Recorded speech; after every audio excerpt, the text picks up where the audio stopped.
वक्फ संशोधन विधेयक को लेकर मेरे साथ बात करने के लिए मुरादाबाद के मुसलमान और भारतीय जनता पार्टी के अल्पसंख्यक मोर्चे के जुड़े हुए लोग हैं। सीधा इनसे बात करेंगे। भारतीय जनता पार्टी के वरिष्ठ नेता हैं। लगातार विपक्ष की ओर से ये सवाल खड़ा किया जा रहा है, वक्फ संशोधन बिल से मुसलमानों को सीधा सीधा नुकसान होगा, क्या कुछ कहेंगे? देखिए, वक्फ संशोधन बिल जो है, ये बिल मुसलमानों को नुकसान देने की, ये गरीब मुसलमानों को फायदेमंद है। और ये विपक्ष के लोग जो इस बिल का विरोध कर रहे हैं, तो वो सिर्फ अपने वोट बैंक की राजनीति कर रहे हैं।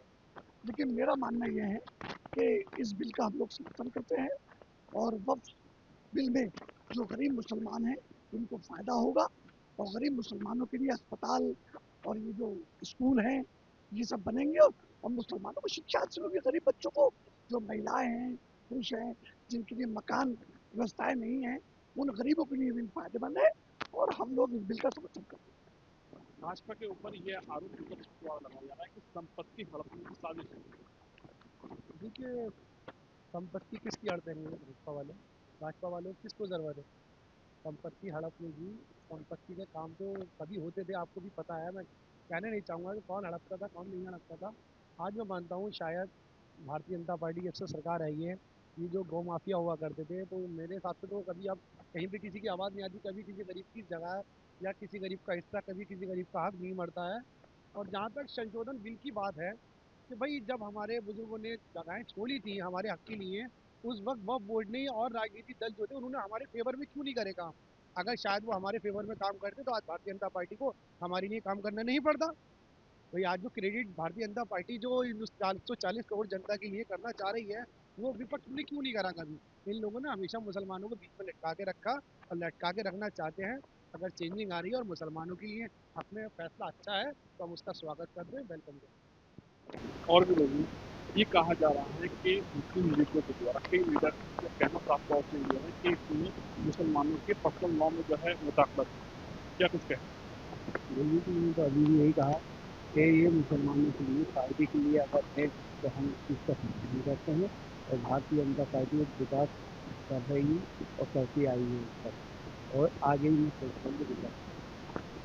विकास के लिए भाजपा काम करे तो क्या जरूरत पड़ी ऐसा कि जो है वक्फ संपत्ति को जो है संशोधित करना चाहिए, क्या कानूनी मान्य है? देखिए, जब उन्हें जानकारी ये मिलती है सरकार को, तो उनकी जगहों को निर्मित किया जाता है या उन पर कोई सही तरह से इस्तेमाल नहीं किया जाता, तो उनको इस्तेमाल के लिए सरकार एक बिल लाई है संशोधन करके, तो उसमें अगर गरीब मुसलमानों का फायदा हो रहा है, लेकिन ऐसा कोई भ्रम की स्थिति है नहीं। तो जो भ्रम की स्थिति पैदा हो रही कि मस्जिदें छीनी जाएंगी, कब्रिस्तान छीने जाएंगे, ऐसा कुछ नहीं है।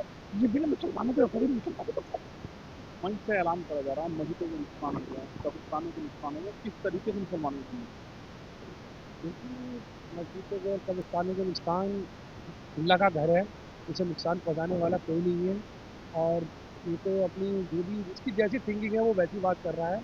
हम नहीं मानते, अल्लाह के घर को बचाने वाला अल्लाह है, किसी को बचाने की ज़रूरत नहीं पड़ेगी। अगर कभी अल्लाह के घर पे कोई आग आती है तो उसको बचाने वाला, हिफाजत करने वाला, हर किसी की बात करने वाला अल्लाह है।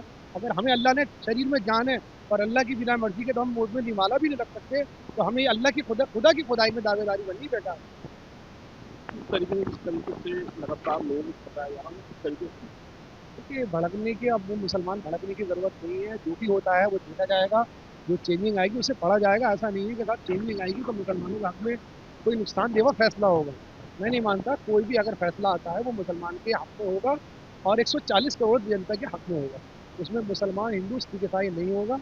उसमें जो भी होगा देश के विकास के लिए और गरीब की भलाई के लिए होगा। मेरे साथ बात करने के लिए मुरादाबाद जनपद के मुसलमान थे, जिनके द्वारा वक्फ संशोधन को लेकर अपनी प्रतिक्रिया रखी गई है। तारिक सिद्दीकी, TV9, मुरादाबाद।